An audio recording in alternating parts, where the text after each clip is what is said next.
स्वागत है बच्चों। आज हम पढ़ने वाले हैं क्लास 6 का एक ब्यूटीफुल पोएम। पोएम का हेडिंग क्या है? पोएम का हेडिंग है व्हाट ए बर्ड थॉट, मतलब एक पक्षी का विचार क्या है। चलिए जानते हैं एक पक्षी का विचार क्या क्या होता है। सबसे पहले यहाँ पर क्या है? सबसे पहले है लेट अस रीड। चलिए इसको पढ़ते हैं। So I lived first in a little house and lived there very well. इसका मतलब क्या होता है? इसका मतलब मैं सबसे पहले एक छोटे से घर में रहा और वहां मुझे बहुत अच्छा लगा। यहाँ पर लिटिल हाउस मतलब क्या होता है? सबसे पहले जो छोटे से घर बोला गया है, लिटिल हाउस मतलब यहाँ पर जो शायद वो अंडे होगा, अंडे का खोल होगा। खोल मतलब यहाँ पर क्या होता है? खोल मतलब जो अंडे का छिलका होता है, अंडे का छिलके के अंदर वो पक्षी रहा होगा, तो उसे वो लिटिल हाउस बोल रही है। उसके बाद क्या है? उसके बाद I thought the world was small and round and made of pale and blue sail. यहाँ पर पेल मतलब क्या होता है? यहाँ पर पेल मतलब जो कलर पेड होता है, कलर पेड जो होता है उसे पेल कहा जाता है। पेल मतलब जो धुंधला होता है, कलर जो धुंधला धुंधला हो जाता है उसे पेल कहा जाता है। तो यहाँ पर क्या बताया गया है? मुझे लगा कि दुनिया छोटी और गोल है। वो बोल रहे हैं कि आई thought the world was small and round. इसका मतलब मुझे लगा कि दुनिया जो है वो छोटी और गोल है। और क्या बोल रहे हैं? And made of pale and blue sail, और हल्के नीले खोले से बनी है। हल्के नीले खोले से बनी है मतलब जो ऊपर का जो सेल होता है, सेल मतलब जो छिलका होता है।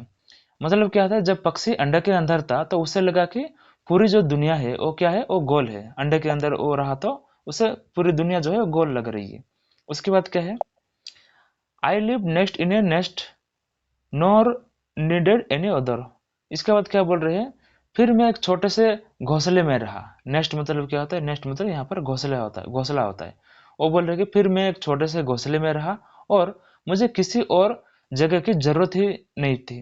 वो बोल रहे कि मतलब मैं एक घोंसले में रहा और मुझे कोई जगह की जरूरत ही नहीं थी। उसके बाद क्या बोल रहे हैं?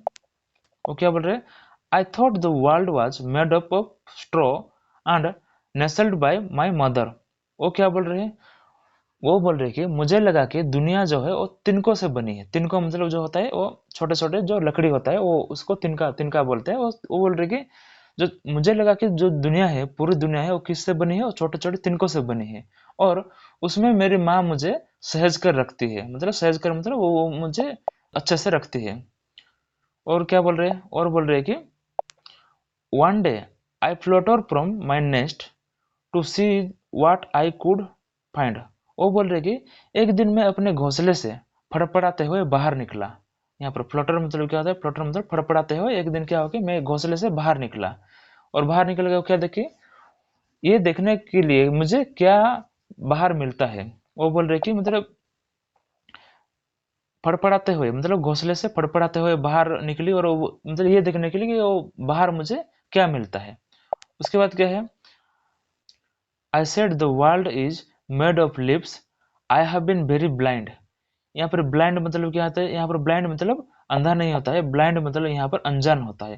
मतलब वो बोल रहे कि जो आई सेड मतलब वो बोले कि मैंने कहा दुनिया तो पत्तों से बनी है। वो बोल रही है मेड ऑफ लिप्स। लिप्स मतलब यहाँ पर पत्तों से। वो बोल रही कि मैंने कहा मतलब आई said the world is made of lips. वो बोल रही कि मैंने कहा दुनिया तो पत्तों से बनी है।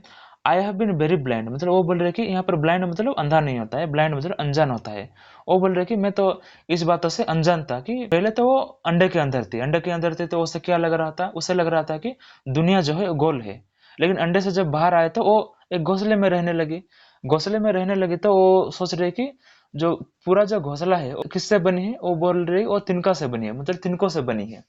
और तिनकों से जब वो बाहर आई, फड़फड़ाते हुए जब बाहर आई तो उसे लग रहा है कि जो दुनिया जो है वो किससे बनी है? वो पत्तों से बनी है। शायद आप समझ गए होंगे। चलते हैं अगले लाइन में। उसके बाद क्या है?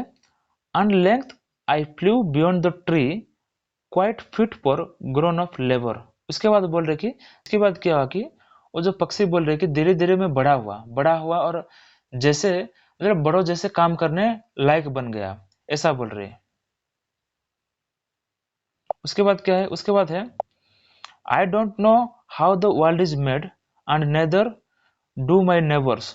वो बोल रहे कि लेकिन अब भी मुझे नहीं पता कि असल में दुनिया किस चीज से बनी है और ना ही मेरी जो पड़ोसियों को पता है। वो बोल रहे कि ये जो दुनिया बनी है वो किस चीज से बनी है वो मुझे मुझे भी नहीं पता, उनके जो पड़ोसी है उनको भी नहीं पता। मतलब इस पूरे कविता का सार क्या है कि इस पूरे कविता का सार ये है कि ये कविता एक पक्षी की दृष्टि से लिखी गई है। जब वो अंडे में था, मतलब जब वो अंडे के अंदर था, तो उसे लगा कि दुनिया जो है वो किससे बनी है, वो खोल से बनी है। और जब वो घोंसले में रहा, तो उसे लगा कि जो घोंसला जो है, मतलब जो पूरी दुनिया है, वो किससे बनी है, वो तिनकों से बनी है। और घोंसले से जब वो फड़फड़ाते हुए बाहर निकली, तो उसे लगा कि जो पूरी दुनिया है वो किससे बनी है, वो पत्तों से बनी है। मतलब बड़ा होकर उसे उसका जो दुनिया का असली रहस्य है, उसे अभी भी समझ में नहीं आ रहा था। इसका मतलब क्या था कि इसका मतलब हमारी समझ और जो हमारी समझ है, वो उम्र और अनुभव के साथ बदलती है। लेकिन पूरी दुनिया का जो सच्चाई है, वो शायद किसी को भी पता नहीं होगा, ऐसा बोल रही है इस कविता में। धन्यवाद बच्चों। अगर आपको ये पोएम पसंद आया तो लाइक शेयर कर देना और मेरे मेहनत के लिए सब्सक्राइब जरूर कर देना। Thank you.